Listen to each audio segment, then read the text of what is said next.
You're listening to I'm Not Steve Kerr on the Believe Podcast Network. Now here are your hosts, the Resch Brothers, Colin and Scott. Brothers don't shake hands. Brothers gotta hug.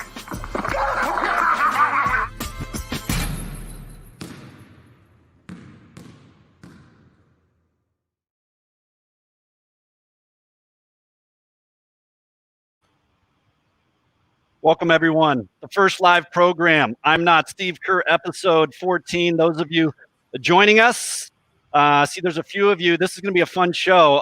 Hopefully you're finishing up dinner and can join us, chat with us, because we've got a fun one.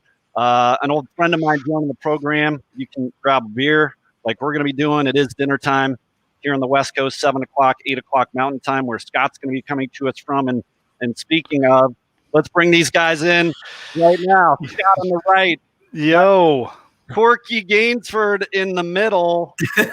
What's going on, guys? Hey, the first live program. I'm not sure. Giving this thing a shot. Don't know how that opening intro went. We'll check it. Replay. We'll know later.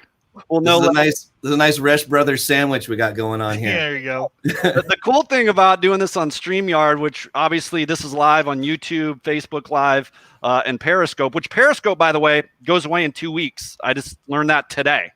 Twitter's doing away with Periscope on March 31st. I had no idea. Here's another angle, so we can do that. That looks kind of cool. Now you're up with me. Yeah.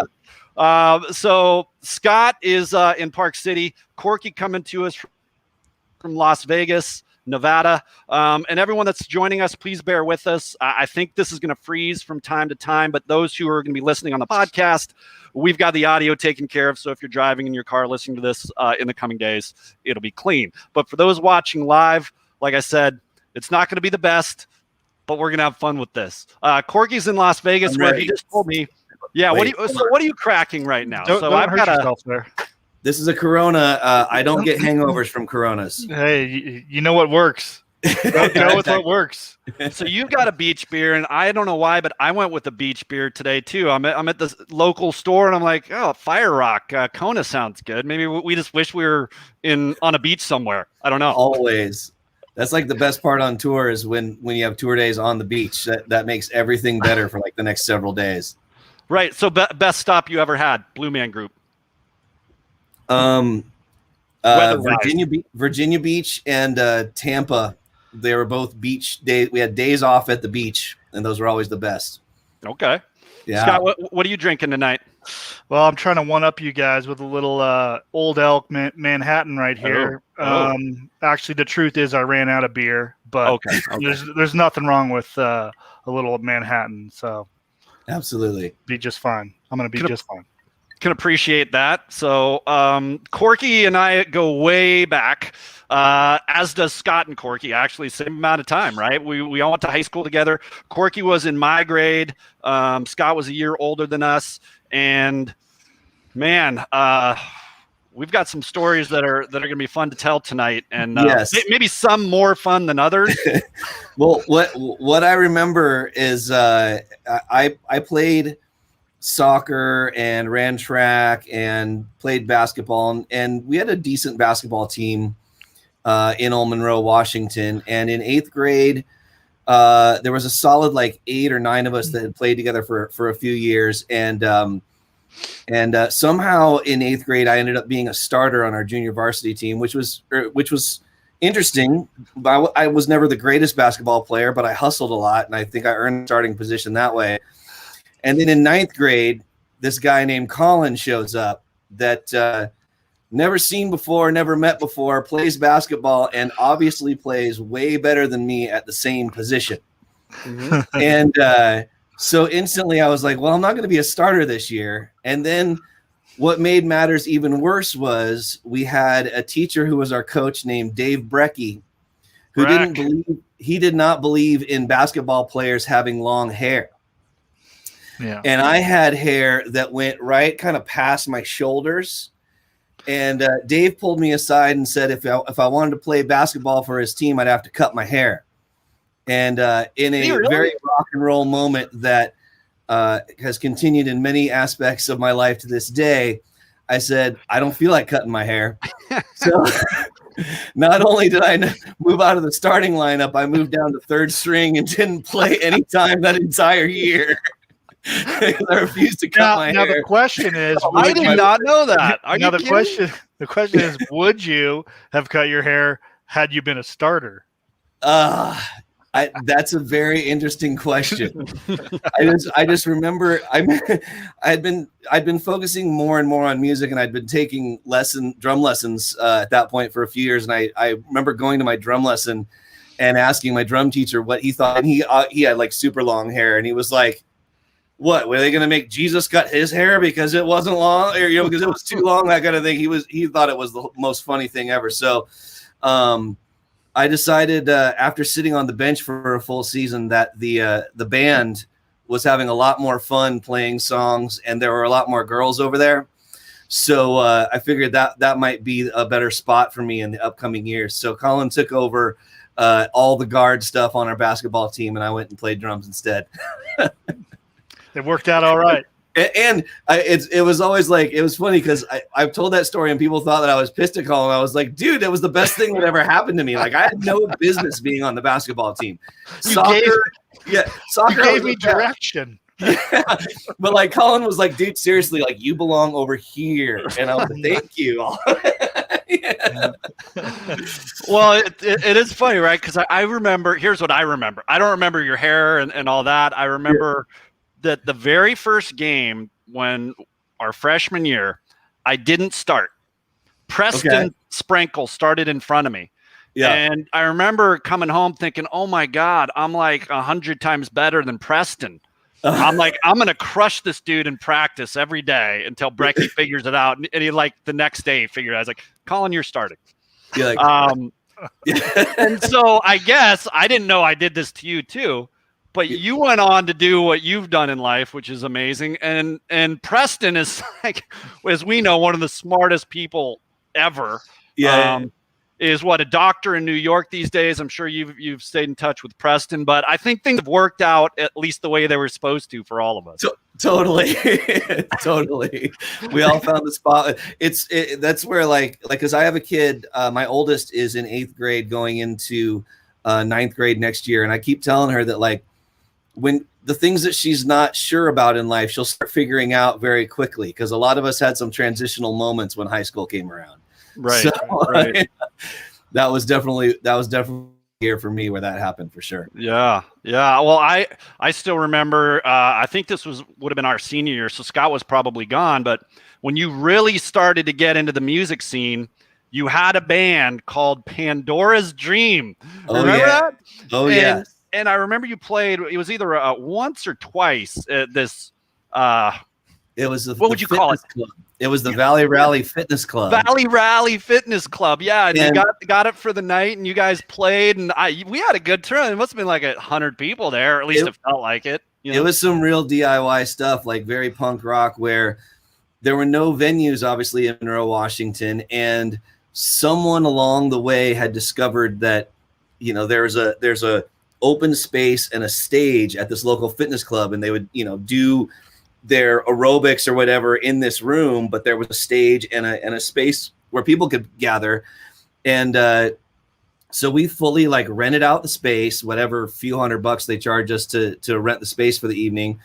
We bought yellow shirts and printed like event staff on the back. So like my parents were event staff and Will Wakefield's parents and a few other friends of our parents, that kind of thing. So we had the staff. And we sold tickets out of our leather jackets while walking around school, and we would put posters around the school, and people would come to us like, "Hey, you got some tickets?" Yeah, they're like $3 a piece or whatever. I have, if we would have thought about this, I have some of those tickets that I've found in a box in the garage. But it was 200 or 300 kids there, and we did it junior year and senior year at the very end of the year. Dude, I have them on video. They've been converted to digital tapes. I haven't posted them online yet, but those concerts, I have them digitized and saved, and I should put them up one of these days. It's pretty entertaining. Well, yeah, man. And this is a lot of what we're going to talk about is all the things you've been doing really since the pandemic began, right? Yeah. Is You've started a site for your art. You've got the BMX stuff going on. So that could be the next thing. You're taking all these old VHS tapes and like, hey, let's put them out to the masses. Like, why not? We finally had time in our lives. We're in our 40s to do something like this, and you went and did it. Pretty much, yeah. Like I'd had some opportunity over the years, but really, like, it's funny. It's been like a 3-part process because my dad and another friend's dad were really the two people that videotaped all these races in the late 80s to like mid 90s. And there's not hardly any of that from that BMX era that's on YouTube or online, really. Yeah.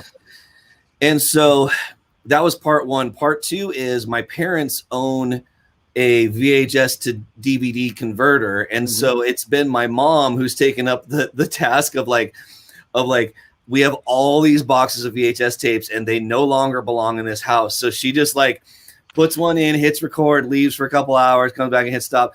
And then after a few weeks, just brings this box of DVDs over to my house with the VHS tapes and says, make sure the DVDs are okay.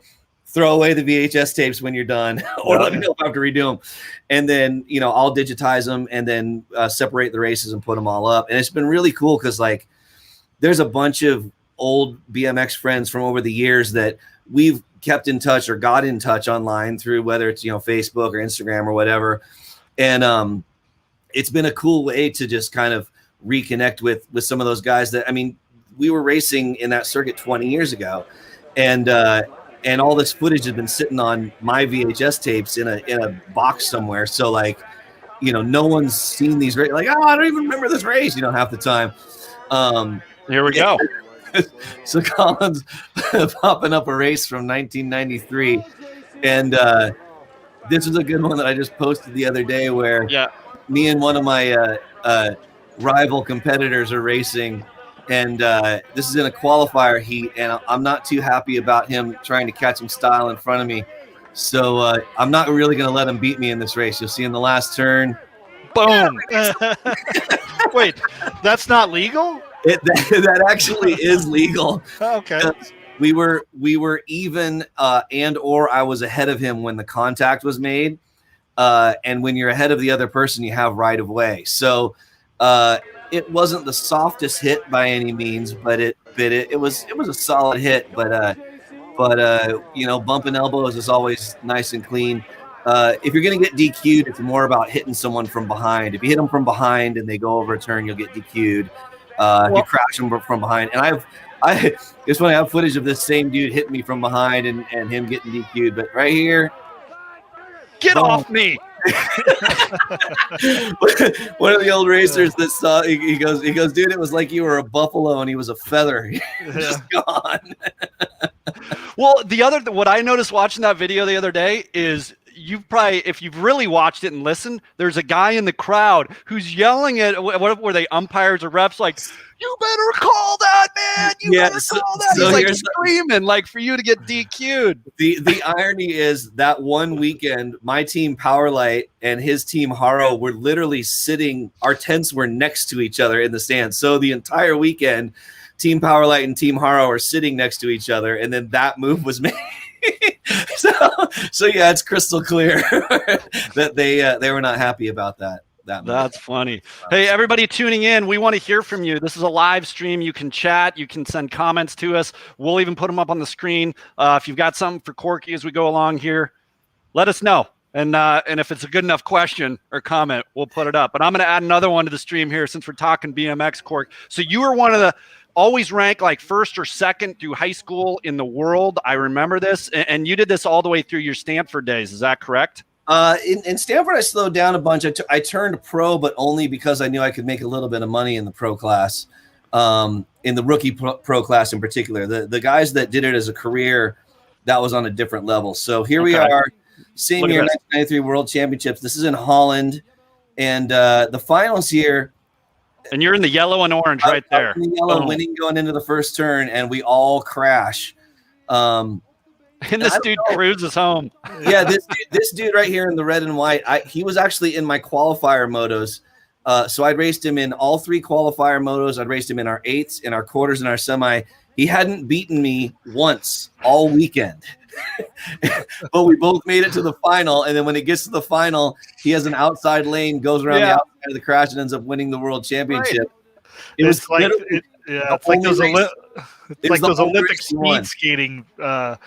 speed skating races a lot of times, right? Yeah. So look at this guy. Look at his hair, man. He's like, he's a musician. That's the length that mine was when Brecky told me to cut it. It was that length. Okay. All right. Here it is again, the replay in slow motion. So, yeah, so there's a dude, the guy on the inside of me, that's Daniel from Holland. I raced him in a bunch of the world championships over the years. There's another Christophe from France is in there. It's funny, like there was a bunch of guys that we would never race each other except for the world championships. So I've known some of those racers over the decades, and Daniel, the Australian guy that ends up crashing with me in the front there, like he's another one that I've kept in touch with on Facebook over the years. So we'll like toss videos back and forth of like random stuff. But yeah, like I wouldn't ever see him. And then you get to the world championships, and the best part about the worlds is like you never knew how fast the other guys were going to be or how you were going to stack up. You would just go and hope for the best. And I got fifth in the world when I was 13. I got fourth when I was 9.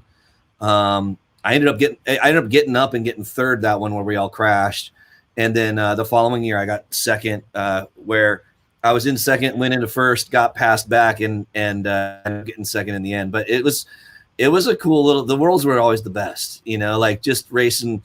You couldn't talk. There was no trash talking because you didn't understand what half the people were saying backstage. You know what I mean? Like, yeah, right. It was great. And like I say, a bunch of those guys, like you would catch them over the years. And by the time like the mid 90s rolled around, a bunch of foreigners were coming into the U.S.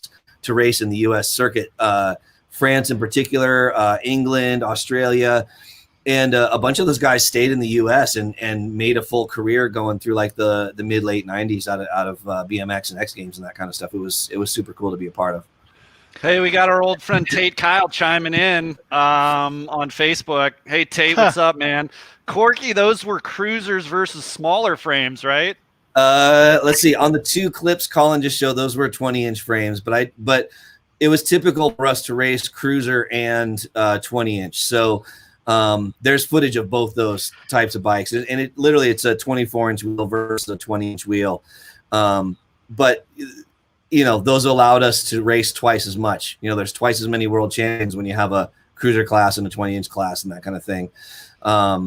So yeah, like that year in Holland, I actually got third in cruiser and got third in 20-inch. Yeah, but that was a fun little time for sure. And as you were alluding to, like when I left high school and went to college, part of what happened was I was already kind of getting out of BMX and knowing that I wanted to focus on music, but I felt like I'd missed a lot of high school by racing, which I did. Because basically every Friday I was flying somewhere in the country to go race, and then I'd fly back either Sunday night or Monday morning. I'd miss way more school than was supposedly allowed, but I was like, but I'm getting A's, so it's okay to have 20 absences, right? Because I'm still getting A's in these classes. But but like by the time I hit college, like I just knew that I wanted to not miss college the same way that I missed high school. And I knew going into Stanford that it was like going to be a completely different field of people that I was competing against just to get halfway decent grades and graduate. So it definitely BMX became more of a hobby when I hit college, and I turned pro on a whim. So like I was saying, so I could make a little bit of money in the road pro class, which was basically like spending money, and got picked up by Powerlight again and raced for Powerlight for another year while I was in college, which was a lot of fun too. It was a really, really cool team. And some of the guys on Powerlight became Olympic medalists and, national pro champions and all that kind of stuff. It was a cool team for sure. Now, were you so good because of your athletic ability or because you stripped the paint off those bikes and customized them? to get them more lightweight. Yeah. There must have been something going on there. I was tampering. I was competitive because I didn't have a lot of fear. The worst thing in BMX is like, especially like in any sport, is like fearing of falling down or being afraid of, being afraid of winning is a lot easier than being afraid of losing. You know what I mean? Like the hardest part is guys that were fast going out there and not believing that they could win. So it was just a lot of that, like a lot of mental stuff. And I just like to jump and ride and go fast. Like my biggest downfall in BMX was that I hated lifting weights. So there were times where like my conditioning wasn't up to where it needed to be, or, you know, maybe my strength at certain times, but I just like to ride and I like to go fast. But man, I hated the weight room. Yeah. Yeah. That makes two of us. Yeah. Well, it's, you know, we're going to obviously get into a lot here. And again, for everyone that's joining us for this live broadcast, send your comments our way on Facebook Live, on YouTube, on Periscope. We want to hear from you. We got our old friend Corky Gainsford, Corky G, with us for episode 14 of I'm Not Steve Kerr. And Cork, you know, we talked last week for a good hour, and our stories are very similar to kind of what we've been experiencing in the last year, right? When it comes to the pandemic, we've both been, you know, unemployed. You were with the Blue Man Group. Obviously, you know, I'd like you to tell people what's gone on with the Blue Man Group, because you hear that name, you're like, oh, world powerhouse. But the pandemic is absolutely crushed the entertainment business, the media business. I have so many colleagues in TV where I was for so long that have been laid off that you don't even hear about. The Golden State Warriors laid off 10% of their staff in January. You don't even hear about it, right? One of the richest sports franchises in the world is laying people off. I mean, so it's a real thing. We've kind of felt it, obviously firsthand, and we're weathering the storm because it's going to come back at some point, right? But it's been a long time, longer than we thought. So tell people, you've been with Blue Man Group for 20 plus years. It's an amazing story. One, how you became a member of the Blue Man Group, kind of like, whatever, here we go, to doing it, basically making it the backbone of your career while you did all these other things. But tell people how you started Blue Man Group and what has happened, especially in the last year, and especially the last show. I've got video of that I can pop up too. For sure. Well, I got involved with Blue Man as a result of the .com bust, which was, you know, the other boom and bust that we lived through. I was living in the San Francisco area, graduated college, and all of us were working in various .com companies, 98% of which probably don't even exist anymore. So we'd ridden that wave, and the .com bust had happened. Everybody got laid off, and nobody in the Bay Area in particular was hiring. So one day after sending, I think I was sending like 20 some odd resumes a week, trying to find any companies that were hiring, none of which were. I saw an ad in the paper. There's like a little tiny quarter-page ad in the weekly paper in San Francisco that just said Blue Man Group looking for drummers and guitar players. And I knew of their Intel ads at the time, but I'd never seen any of the shows. And thankfully I had a roommate whose girlfriend had seen the show in Boston. And she was like, I really think you should go down and audition for this thing. And so I didn't know what I was auditioning for, but I knew I had no other job prospects. So there was literally nothing to lose by going and standing in line all morning. And there was several hundred of us in that line, and they'd auditioned in LA, San Francisco, and Seattle. And when it came down to it, after our first, second, third, fourth round auditions, they ended up hiring 2 drummers, which was me and Tim Alexander, the drummer from Primus. So I was laughing because I was like, yeah, you mean like the guy that I kind of like used to play along to his CDs? Like, you're hiring me and guy? And they're like, yeah, that's who we're gonna hire. And then I show up, and little did I know that only a few months prior they had auditioned in Las Vegas, and the one guy they hired from Las Vegas was Blas Elias from Slaughter, who was another guy who I'd learned to play drums to playing to Slaughter records. So yeah. So ironically, the first time my parents ever saw the Blue Man show, there was one side of the stage with 3 drummers all playing next to each other, and I was in the middle, and Bloss was on one side and Tim was on the other on the very first show that they saw. So it was like a little going full circle moment. So that was back in 2001. I did a national tour with Blue Man in 2003 called the Complex Rock Tour, which if you look in the very back corner of the screen here, let's see if my finger can go to the right spot. Right there, there's actually a platinum plaque for the DVD that we did that year. We had it actually went 4 times platinum, which was super, super awesome. And to this day, the only platinum plaque that I've earned in the music business. So like a little, that's always on the wall somewhere in my rooms. But I did that tour with them. I did a handful of appearances on like the Tonight Show and America's Got Talent, Last Call with Carson Daly, and played the Latin Grammy Awards with Ricky Martin. That was good. That was a good time. Ricky Martin is a fine individual. That was fun. And so it's just gone over the years. And like, I had to leave my full-time gig with Blue Man when I signed a record deal with Otherwise, because I was on the road with we were on the road 9 or 10 months out of the year. Yeah. So I had to leave my full-time job with Blue Man. But what would happen is when I would come home from Otherwise tours, Blue Man would throw me right back into the circuit, and I'd go back into playing shows. So that was super, super cool of them, something that they definitely didn't have to do. The last thing I did is what Colin's showing a clip of, was the national tour that started at the end of 2019, or the fall of 2019, I should say, and went right up to when the pandemic started. Yep. So this was a fully new show that Blue Man was doing. Lots of new pieces in the Blue Man scope of things. Lots of new music. Me and the guys that were in the band on that tour, we had to learn a lot, but we also had to kind of create a lot and craft the music. And really, we were given a pretty soft template of how things were going, and we were able to kind of structure and fine tune what the template was going to be as the tour went on. So that was a lot of fun.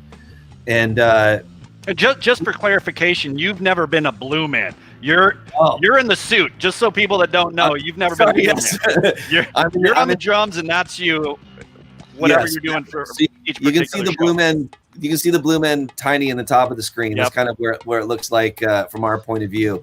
But I've always been one of the neon guys in the back. As I like to say, the Blue Men are primarily actors, and they can drum some, and there's a certain drumming ability that they need. But their primary thing that they look for in Blue Man is a lot of acting skills and really close interactions and identifying with the audience from night to night. So the Blue Men have to work very hand in hand with people in the audience every night, read the situation and make a connection closely with the audience. And we're as we like to say, like the shaman in the background, kind of setting the audio stage for what's happening for the Blue Man up front. Right. So it's a different style of music as a whole. Drumming, it's very tribal, lots of like almost like jungle tribal beats in the background supporting what they're doing up front. But we're supposed to be kind of like that voice in the back of their head as they're going through the show night to night. Right.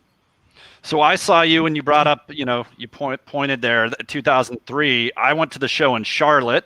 I went to the show in Atlanta. I was living in Charlotte at the time, so I met up with you for a couple shows back then. I mean, I've probably seen you live, your Vegas show, probably 4 times. Right. Now, and so it's such a fun show. If you haven't seen the Blue Man Group live, you're missing out, right? But what are the state of things now as we sit here today on March 15th of 2021? Yeah, and this is, like you're saying, it's almost exactly, we're a few days over 1 year since the last show that I played, which was funny because we were in Syracuse, New York, which is upstate of where it was really starting to hit in the U.S. And literally, the show is loaded in for our Syracuse shows, and we're walking to sound check, and then we all get a text saying, you guys should head back to the hotel instead. And had a meeting, and then a few hours later we were having a different meeting, and then we were all getting handed plane tickets and flying home the next day. And the crew stayed behind one extra day to tear down the set, and then they were gone too. Vegas has been, as everyone knows, like it's been shut down largely, especially like the shows, the Cirque du Soleil shows, all that kind of stuff where there's a large audience. Those have all been primarily shut down due to capacity restrictions and everything. The tour has been rescheduled several times, but as with any, rock tour, Live Nation, whatever, everything's largely coming back as the latest schedule is in the fall. I know the Vegas shows are loosely supposed to come back by like July 4th weekend, but everything's still super tentative. The Blue Man Tour could come back in the fall. It could come back next spring. It could be back next summer. It's just a matter of like when tours come back in particular, there's going to be all the tours that have been on hold for the last year are all going to be back, trying to get back on the road again at the exact same time, vying for the exact same rooms. Hadn't even thought about that. Yeah. So it's going to be tricky and how they figure out not only the restrictions of what's happening within the audience, but literally just scheduling all the shows on top of each other is going to be a tricky thing. Which is why I say like maybe tours will be coming back in the fall, but Blue Man might not be one of those fall tours. Blue Man might be in a second wave or a third wave or that kind of thing, depending upon how the scheduling goes and all that kind of stuff. Right. And like I say, Vegas, the smaller shows have started coming back within the last month or two. The bigger shows I know are hopefully, fingers crossed, coming back in the summer. But they're probably going to come back with smaller schedules. The staff will probably be smaller. Will I be involved in that first or second wave of Blue Man cast? Maybe not. It's like everything's completely up in the air. So like you were saying, like due to the pandemic and what's been going on, there's no drumming gigs, right? So I've been starting an art company, starting a apparel company. I've been trying to release more of my independent like rock music and getting that out there. Just any project that I can do creatively, both because it's fun, but it's like we need to find income streams somehow. So it's funny, like Colin's pulling up my website on the stream here. My website gets got rid of Scott. Perfect. My website gets more and more confusing the more tasks I take on, but I do my best to have it up there at corkygg.com. And there's links to like my discography, videos of me playing drums, videos of my band Code Red Riot where I'm the singer, and then like links to the artwork, links to Delete Designs, which is the apparel company. I mean, I've been all over the place recently, and as a creative, like my goal, and I was talking with this about some other friends of mine in a band called Devour the Day, and they're like, what drives us is being creative. It isn't necessarily like one thing or being on stage or recording or what. It's the fact that we get to wake up in the morning and be creative in some outlet or another.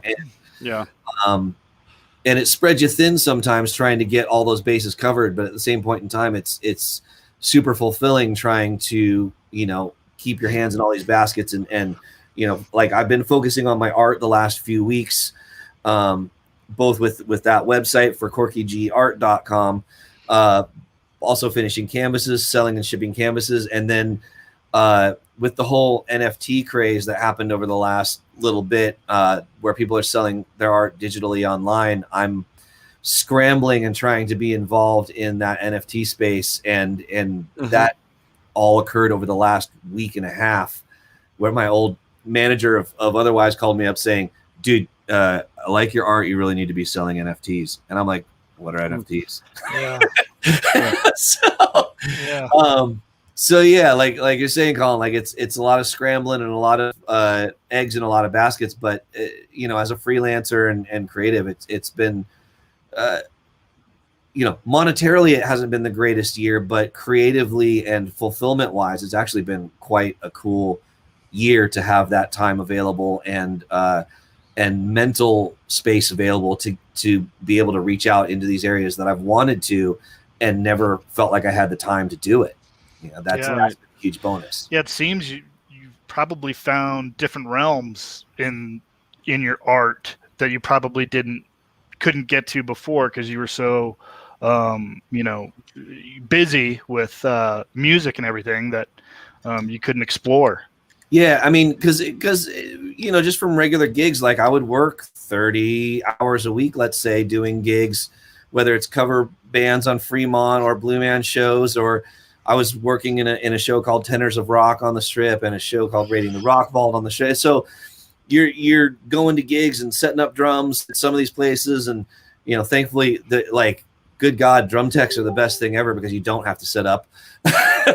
But like it's hours and hours and hours you spent doing this. Whereas like during the pandemic, I just tore apart our garage and set it up as an entire art studio and just could do whatever I wanted there. And I had the hours available to do it and focus on it and try to perfect some of these techniques along the way, where it would have been much more difficult to do that while also working, full time as a drummer. Well, some of your artwork is directly behind you. Yep. We can see it, in your shot, and then your shirt. Show your shirt. So your designs, these T-shirt designs, you've got some really cool stuff. And this is like, I know this is your big seller, right? I mean, it makes sense. This is our most popular design, and as with most things in art, what I thought was my stupidest idea is my biggest seller.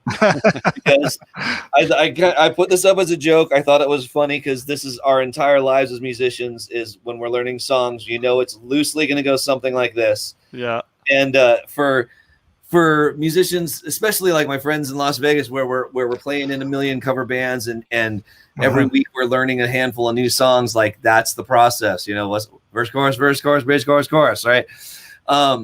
I thought that shirt was funny, and I pulled up the idea and posted it, and next thing I know, like it's been selling all over the place. But yeah, like I just stumbled on to various things, and I was like, I've always wanted to work with, Adobe Illustrator. And I was like, I have these ideas and I have these like half drawn concepts and all this kind of stuff. Like, if I have time, I might as well put them into a legit idea and put them up online and be able for people to buy them. So it's also like, frankly, at a certain point in time, you run out of shirts to wear on stage, and like, you got to find them. And we were in the middle of a pandemic where we couldn't go shopping. So what was my next best idea was basically create a bunch of shirts that I would want to wear on stage, and then just have my own line of clothing at the same point in time. Right. So it was like to me, when I started out, it was like a win-win thing. I was like, I need some more shirts. All these other ones are getting old and worn out. And next thing you know, I have a clothing line. So it's not on the links here, but it's at Delete Design. Oh, there it is. Yeah, going across the bottom. Delete Got it all down there. Takes you there, and there's all sorts of fun stuff. And I was able, I made like some Christmas presents. I did a shirt that had our ridiculously small dog on the shirt and gave them as presents to the family. And I've had some fun with it. My dad who I don't know if you remember my dad from back in the day. I remember your dad. Yeah, he was the gorilla, right? In basketball, in basketball practice, we'd go in there, and he was the gorilla. He'd always be like the guy, like guarding the big center, guarding Craig Sasser, and so Squatch parents in the podcast. So he runs a personal fitness company, and so he wanted a logo done and some shirts done. So I created a logo for him and that kind of thing. That was a lot of fun.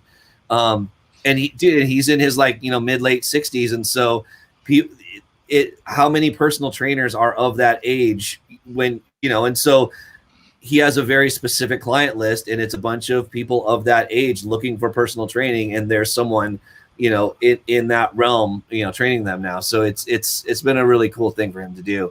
And he's been psyched. So, and I was like, dude, I'll do a logo for you. I got you. I got nothing but time, man. I got nothing but time. Let me put a fitness logo together. Well, I mean, I've always told people that to me, you're one of the most talented people that I've ever met. Obviously, you had the BMX stuff going on. You become this world-renowned musician. You've traveled the world. You've opened for. I remember you telling me years ago. At festivals, you opened for Korn. That type of thing in front of thousands of people, and then otherwise, obviously, I saw you here in 2014. I'm going to try to throw this video up too, because I took this video.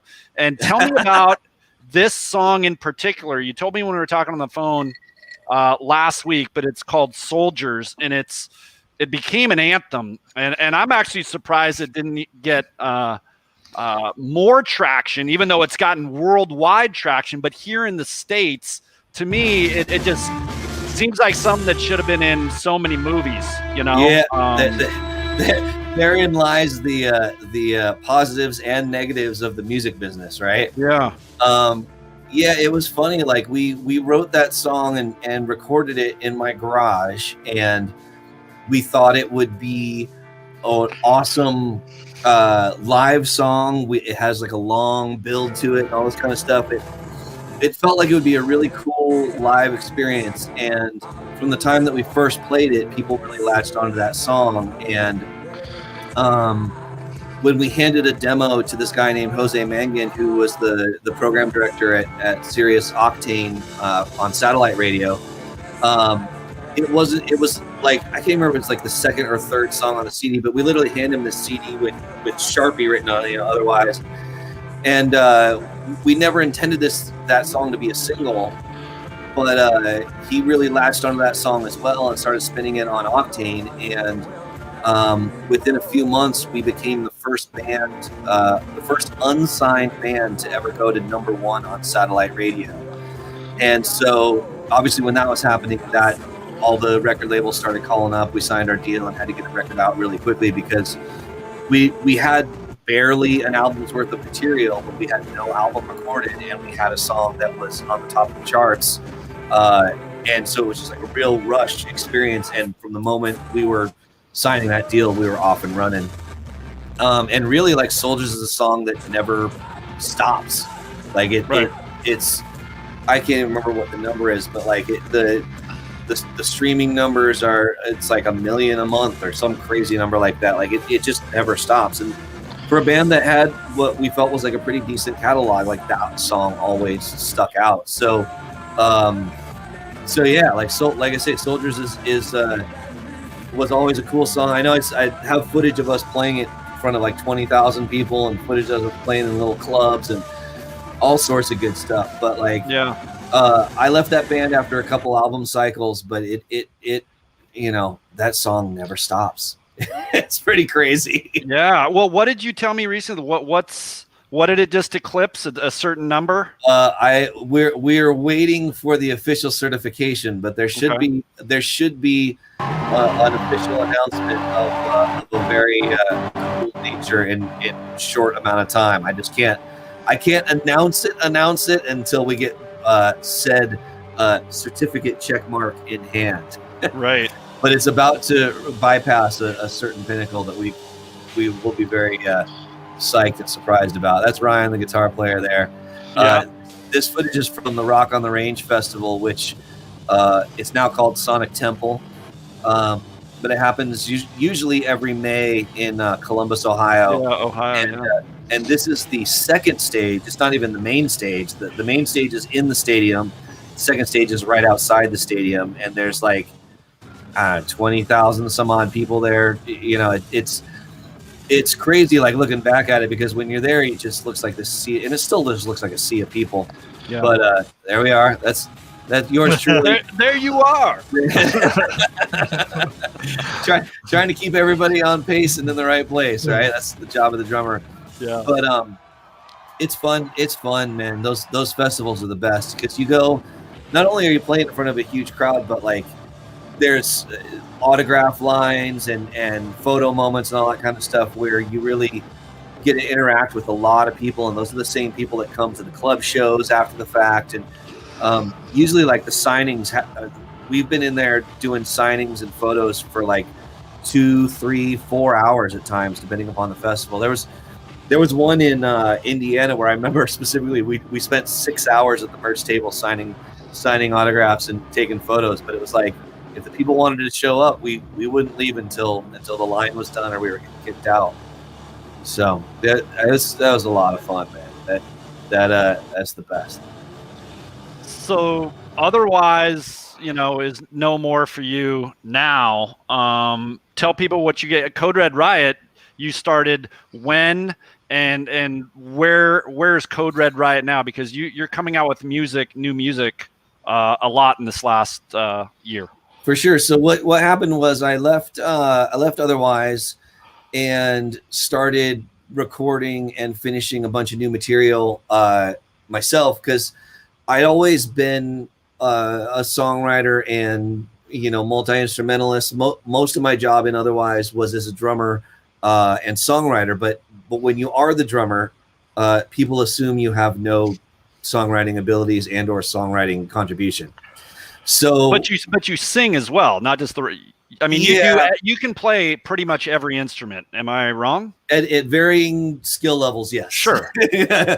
Sure. So, but honestly, like when it gets into like songwriting and production and whatnot, like everyone assumes the drummer doesn't do anything. Like if you look at songwriting credits, 80% of the time it's the singer, and the other 20% of the time it's the singer and guitar player, and then that's usually it on who's ever credited as a songwriter. But in that band, the singer, guitar player, and I really were the primary writing forces. So when I left that band, my goal was to prove that I could write, that I could produce, that I could record, all that kind of stuff. So, so I started doing that and put together a batch of material and started sending it out to my old contacts, my old record label, my old lawyer, all that stuff.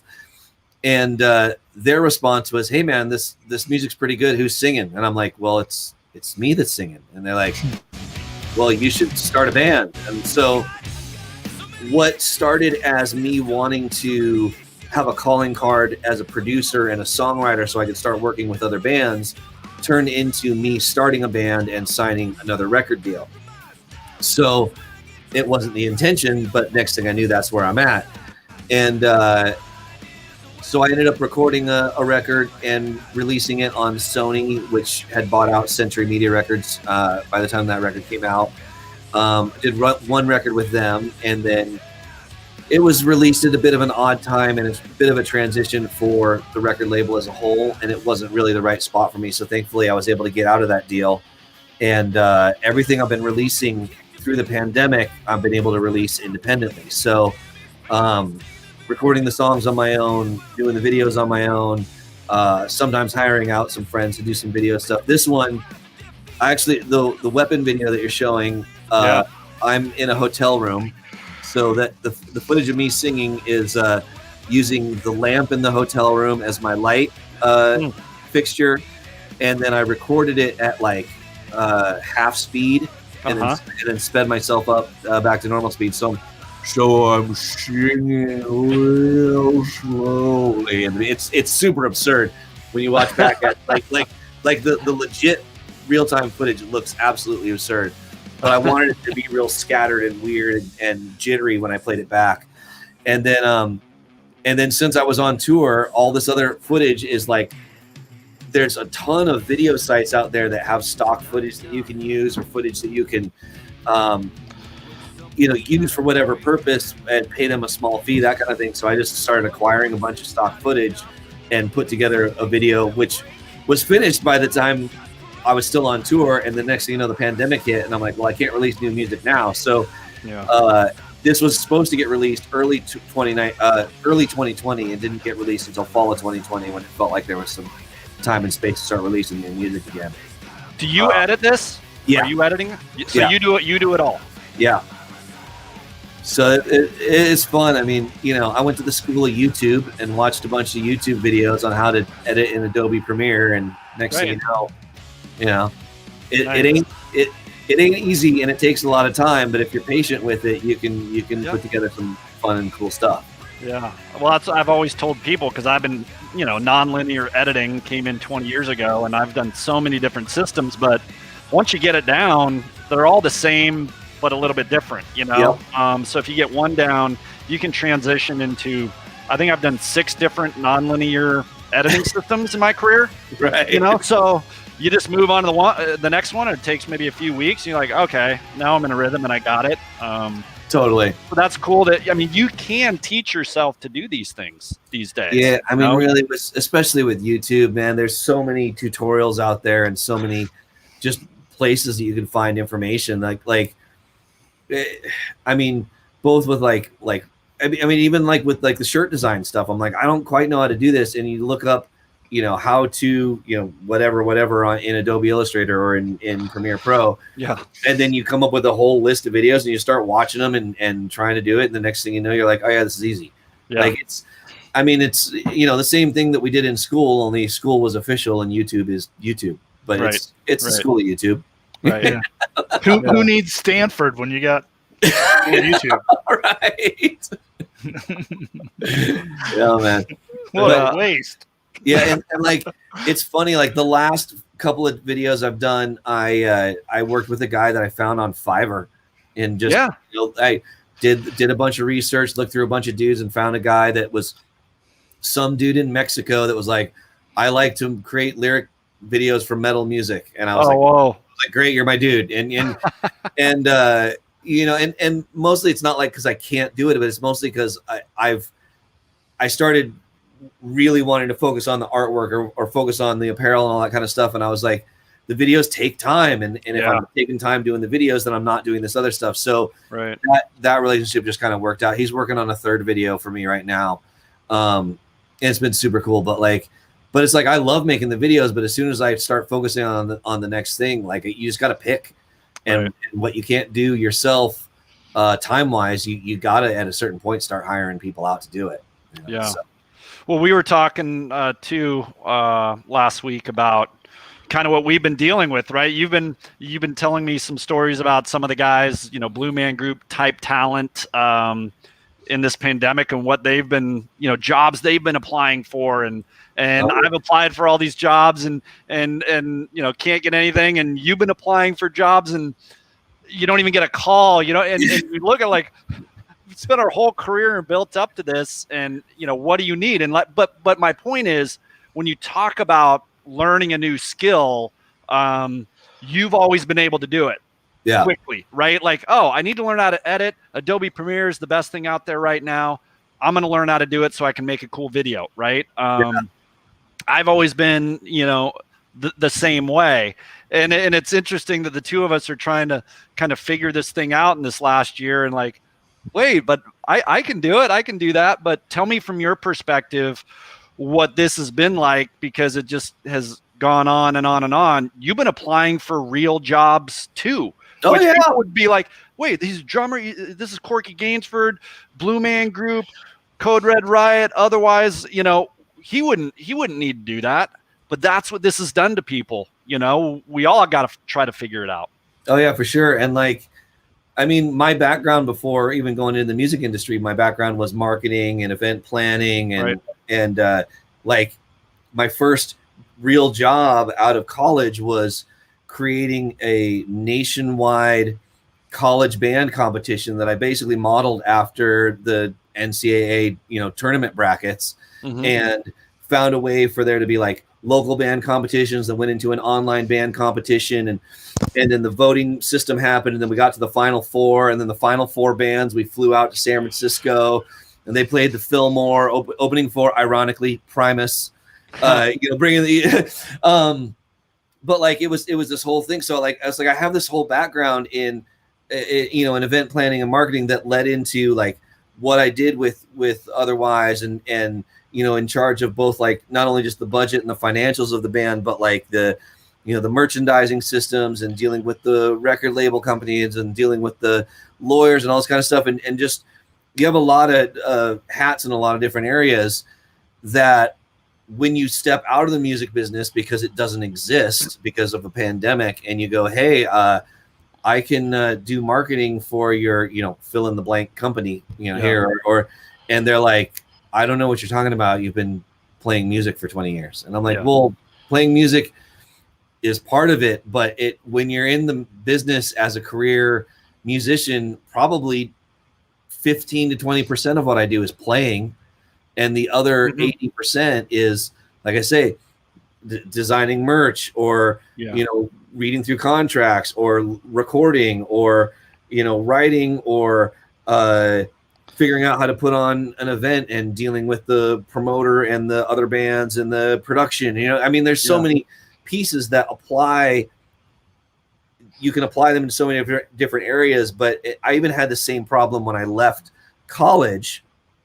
I had majored in music, and I had put on concerts. The biggest shows that I did in college were with Beck and the Violent Femmes.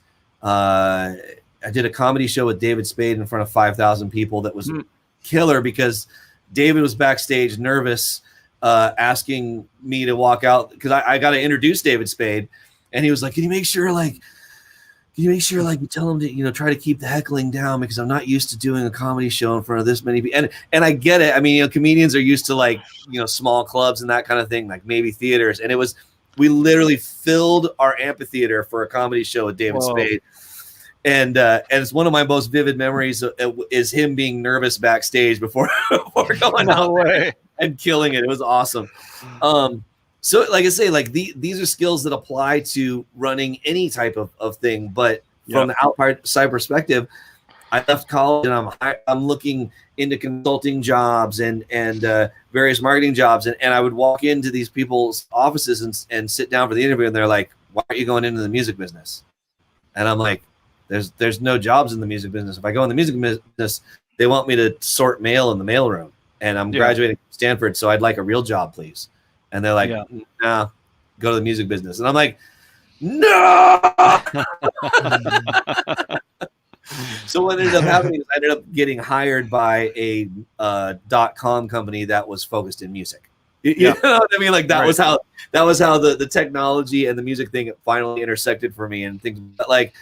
It's always been a tough thing to overcome for people to read through those lines. And so it's funny, like the employment that I have found that really has only started up this last week is like with another guy in Las Vegas that has run events and known me for 20 years. And I'm like putting together LCD walls and running audio cables and stuff like that. I'm like, I know how to do that. It's like, but it's like, if I applied to any other company, I wouldn't even get past the door. But like this guy's known me for 20 years, and I'm like, I know how to do these things. Like, hire me. Yeah. It's a crazy experience. And I know you've talked about like getting through the interview process and then getting to the end and them being like, "Yeah, you're overqualified. We're gonna hire the 20-year-old." Yeah. Yeah. Thanks. Thanks. Wasted 2 months. Yeah, exactly. Thanks. But the pandemic, like I say, it's been there's been a lot of positives and there's been a lot of negatives, and then the hardest part is just keeping a positive attitude and finding ways to spend our time and like they say, like with you creating this podcast and developing a backlog of material and showing that we know what we're doing. Like it's funny, like the more that I post a video that I directed or post some artwork, then I get calls from people like, "Hey, can you do this design for me? Can you design this?" Like work ends up coming in after you do the stuff for free eventually. But you got to be willing to put in the time and put in the hard work and like you say, learn the platform and put some stuff out there, and then people will take notice when you're doing good work, and then some more work comes. But right. But it ain't easy. It ain't easy, man. Hey, it's probably not easy for the people watching us right now. At least my end, my screen keeps freezing. I don't know about your guys's, but we got a lot going on because I'm adding these videos and everything. So everyone that's watching here on this live stream, we appreciate you. And if you want to comment or ask a question, I'll be monitoring it. I'll throw it up probably a few more minutes here with Corky. We've already gone over the time we were going to, but I knew this would happen, man. I knew this would happen. As we continue to talk, I know Scott's probably got a couple things he wants to throw at you. I'm going to throw up just an ISO of you drumming here. And, we're talking about the better days, but they're coming soon. When you watch yourself in this type of thing, does it just kind of get the blood flowing?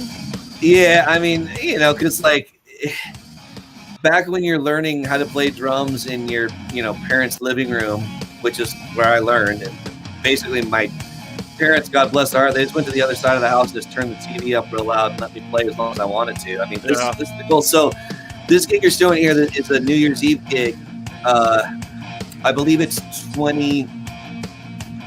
Little Billy Idol. Little Billy Idol here. So the guy in the hat, this is Frankie Perez. And Frankie's a well-known singer from Las Vegas. He sang for Apocalyptica for a couple tours. He's been in a group called Kings of Chaos, which is like kind of an all-star group of guys from like Guns N' Roses and Stone Temple Pilots and Linkin Park and this kind of thing that they kind of get together and do cartoons. Frankie's in with his group. So the guy who you see on guitar here is actually Steve Stevens, who is Billy Idol's guitar player since the 80s. And one of the most well-known guitar players over the decades. So Frankie's been in this circuit with all these like big name players in LA and whatnot. So what we did was I came home from tour with the Blue Man Group, and then we did one rehearsal with Steve, and then we flew to Oklahoma and played this New Year's Eve gig with Frankie, Steve, and a couple other friends of mine that we tend to play a ton of gigs together here in Las Vegas. The other guitar player is a guy named Christian Brady. He played a band called and then Doc Ellis is on bass, who's played a number of things in Vegas, and he filled in with Rat for a while back in the day. So it's all these dudes in different projects that, you know, you end up finding a middle ground of what tunes everybody knows. Usually it'll fall around what the singer knows, right? Like whatever the singer knows, dude, we'll just learn the material, and then we go from there. But obviously when you're playing with Steve Stevens from Billy Idol, you got to play some Billy Idol. So we did Rebel Yell that night, which is it's a lot of fun. That intro riff that everybody knows, most people in Las Vegas play it with two different guitar players, or they play it over tracks, but Steve does these two guitar parts at the same time. And it's like you sit in the room with that guy playing that riff, and you're like, yep, that's the riff. You know, it's like we can all play the same music, but there's a certain thing about, you know, the guy that did it first, and you know, with a certain bit of his style and you know, just his approach to it. So these gigs are fun, and over the years I've just started throwing up the GoPro more and more to get footage of the gig, and you know, it helps me. You know, it helps me learn and watch back what I did good and what I didn't do good, and then, you know, it's a way to get content out there, which at this point we all need content out there of us, you know, like we're saying, proving what we're due and prove that we do it well. So it's fun. Those gigs with Frankie are still some of my favorite gigs, and I've been playing like some funk gigs with him. The only gigs I've had through the pandemic have been like small private parties in LA with Frankie, and we play like funk tunes and old school dance tunes, and then play a few rock tunes. But it's so awesome. Like he's been a great guy to play with. Well, Scott and I, you know, Cork, I mean, we're both huge kind of live music fans. And just watching you, you know, kind of perform too. I think everybody is obviously itching to get back to some normalcy and do what we used to do. Obviously, it's your profession.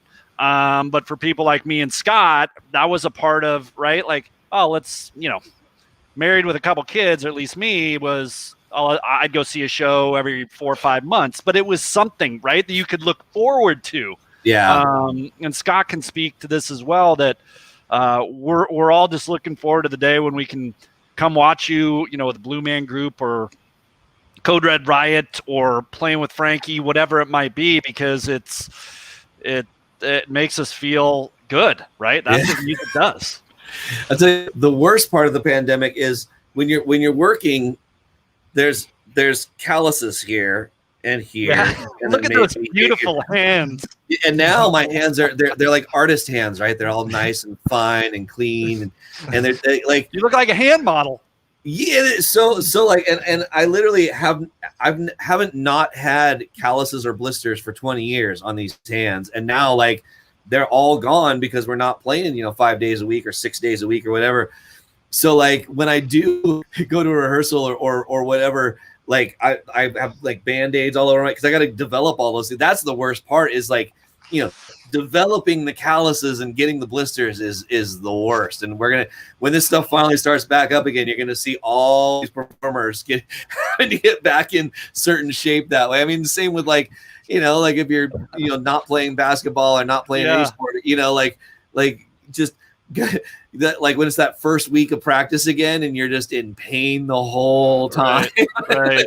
All go through that. Suicides, do it again. Yeah. So you're saying like on stage there's going to be this blood everywhere, and everyone's be like, what's with the blood? What's going on? It's my hands, man. It's just my hands. Extra Band-Aids. We're all good. All right, I won't boo then. I'll give you a little bit of a leeway there for the first couple months. Well, the other thing too is like it'll be a bunch of people that you know, after a certain amount of time, like you got to pace yourself, and this is what, like, I mean, this is why I like watching college ball more than I like watching pro ball half the time because the college dudes are like, they're just like, we gotta go. And the pro dudes are like, man, I got a lot of games to play. Yeah. And I got a lot of years in this career to cash these checks. So, it's cool, man. There's always next play. And so, like, as a career musician, you at a certain point in time, you're like, dude, like, these are a lot of shows. I got to kind of pace myself. Like, maybe I got to, lean back a little bit, maybe hit a little bit less hard on the drums, that kind of thing to be able to play the next night. That's how, a band like, let's say, like the Bruce Springsteen can play 3 hours or whatever. They're not playing at 100%, craziness for 3 hours. They got to pace themselves. So as all these musicians finally get back to hitting the stage, none of us are going to be used to pacing ourselves or wanting to pace ourselves. Yeah. So I would say see shows as soon as possible because it's going to be a bunch of dudes going nuts. Yeah. Right. That pent-up aggression isn't just the fans, it's the performers too. Oh yeah, I mean, because all of us have been just itching to go out there and do what we do like that. This here is some footage of me with a band called Todd Kearns and the Anti-Stars, which Doc, who was playing bass in the Frankie band, he's playing guitar in this band over here. Other friend Mike is on bass, and Todd Kearns, who plays with Slash and the Conspirators, is the guy in the center here. So Todd's a well-known dude from Canada. There are a lot of Canada transplants that have found their way into Las Vegas over the years. And so Todd plays bass with Slash when he's doing his solo tours. And when he's not on the tours, he plays gigs around Vegas as a guitar player, singer, that kind of stuff. So this band was killer because we would do one show every month or two and try to cater the show to that month. So this was October. Okay, makes sense. And, right. Hence the spider webs all over my drum kit. Hence the face paint that's on me, and hence the fact that we're playing Thriller.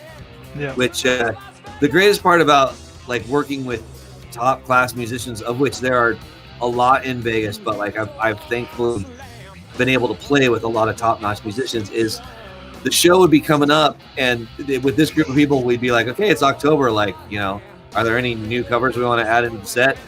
And someone would just go like, oh, Thriller. And it's just like, okay. And so you just, figure out what parts you think they are, and then you go to the next rehearsal. And usually like in, 1 or 2 rehearsals, we would put together whatever covers we're doing. So like, I remember when November came up, they were like, okay, so it's November, what are we doing? And I was like, dude, November Rain, duh. And everyone's like, are you sure? I'm like, yeah, why not? And so next thing you know, like we're learning, November Rain for the end of the November show. But it was a lot of fun. And Todd, all those guys on stage from all these clips are like, they're not only some of my favorite musicians to play in Las Vegas, but like they're some of my favorite musicians, period, in the industry. Like they're all fantastic. They all got a style of their own, and when we're able to put it all together on stage, those are nights I don't forget. So like this video that you're showing is from audience videos, but I actually brought my Pro Tools rig and recorded multi-track recordings of the shows that we did with the Anti-Stars. So I had these like 16-track multi-track recordings, and I'd mix them together, started sending them around to us as just a way again for us to review our shows. And then during the pandemic, I was like, what would be cool is if I took these recordings and put them together with some fan videos and posted, high quality audio along with it. So I did that right when the pandemic started. I started posting some of those old Todd Kearns videos with that multi-track audio, and it's been a lot of fun to have that up there. So many things that you've been doing, man. You make me feel bad as usual. Like, oh, I'm just gonna start a t-shirt company. I'm gonna do some artwork. Got my own thing going on with Code Red Riot. I'm just doing. Here, I'll show you this. Here, this is my my second bestseller, which was a very selfish design, but it says of all my black t-shirts, this one's my favorite, because literally all that's in my closet is black t-shirts. But I did learn over time that I've really, cut myself out of a lot of potential sales by not doing a blue version of this. Yeah. And a red version, and green, so on and so forth. So one of my next things on my schedule is I need to diversify and have this for people who have a different favorite color of T-shirt. Right. Yeah. So Easy enough. You can do this, Cork. We believe in you, man. We believe in you. Yeah, up soon at deletedesigns.com. You can buy your new favorite green T-shirt. Your daughter though is an amazingly talented musician as well. Yes, that's got to be really cool for you. Man, and like I say, like she's a teenager. She's 13, turning 14, so she's definitely like figuring out what she does and does not want to do. And like we put together a few songs and released them. She's released as the name Izzy Grace, IZZYGRACE. And I mean, those are songs that she just like came to me with her ukulele. I was like, I got this song. And I was like, dude, let's record it now. Cause we recorded the first couple right before I left for the Blue Man tour. We recorded another when I was home on the holiday break. And then like, it was funny, like once the pandemic started and I was back home, she kind of started transitioning into more wanting to do dance and hip hop stuff. She's been involved with a hip hop dance group for a while. And I think that's kind of affecting what music she probably wants to do and what she's been. So she hasn't really shown me a ton of stuff since. She hasn't really wanted to record. She's been kind of like, and it's tricky. Like as any musician or artist, like you want to put out there what you truly feel is good for you. Like you want to be confident in what you're putting out there. And if other people like it, great. And if they don't, fine, whatever. Like there's an audience for it somewhere. So she's trying to figure out what her voice is, and she's also a teenager, so she is more concerned about what people think. And I'm like, it doesn't matter. Like if you do it and you like it, people are going. You know what I mean? People will gravitate towards that. So it's an interesting thing with her. Like, like I say, she's been focusing more on dance. So then I'm like, well, dude, like, start writing some pop tunes and be like the next J-Lo or something. That'd be cool too. Yeah, right. Support dad. Yeah. But like whenever she wants to record, and I'll record her. And I have another friend in town, Tony Carboni, who ironically, he was the bass player that I brought into Otherwise the last year I was in it before I left. But Tony's been producing some stuff, and he's helped her on the last tune. And so there's definitely a support team for her. And so if there's more stuff, it might come out, and if not, maybe we'll hear from her in another 5 years or 10 years, or who knows what's next. But dude, like she just writes stuff, and I think I've changed a couple words, maybe changed a chord, but I mean, those are her tunes. Like it's been super cool to watch. So we'll see what happens next. Yeah. Well, this has been fun, Cork, man. It's been nice trip down memory lane, and for sure. I'm glad you didn't have to cut your hair all those years ago in high school. Dude, I'm glad that I was so good at basketball that I forced you to change your career trajectory. I'm really proud of that. The other one, frankly, was when I lettered in soccer on my freshman year. I got my letterman jacket from lettering in soccer. Played junior varsity half that year, and then I played varsity the second half of that year. And then sophomore year, they moved me back down to JV. So by the time junior year rolled around and I was in varsity, I was like, I really don't care. So I played junior.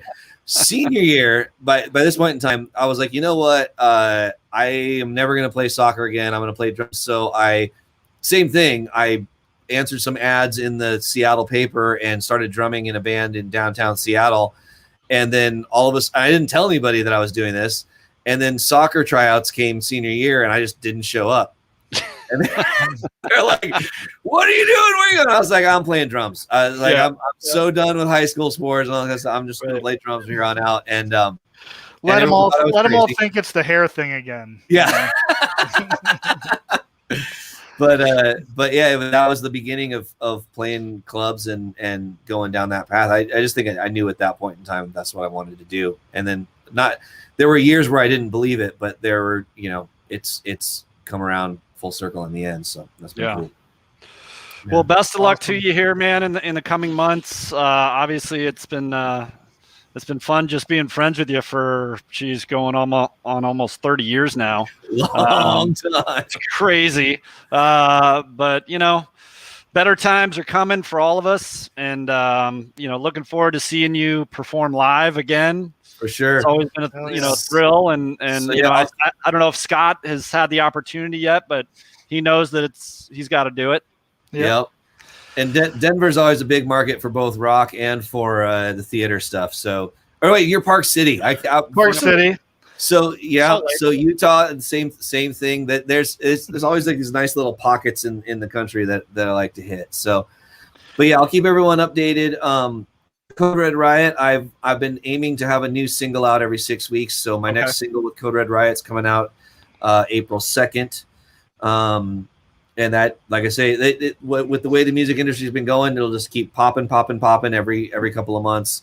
And then, like I say, there'll be more artwork coming at corkygart.com, more clothing at deletedesigns.com, and I'll just try to keep everyone updated as best I can online.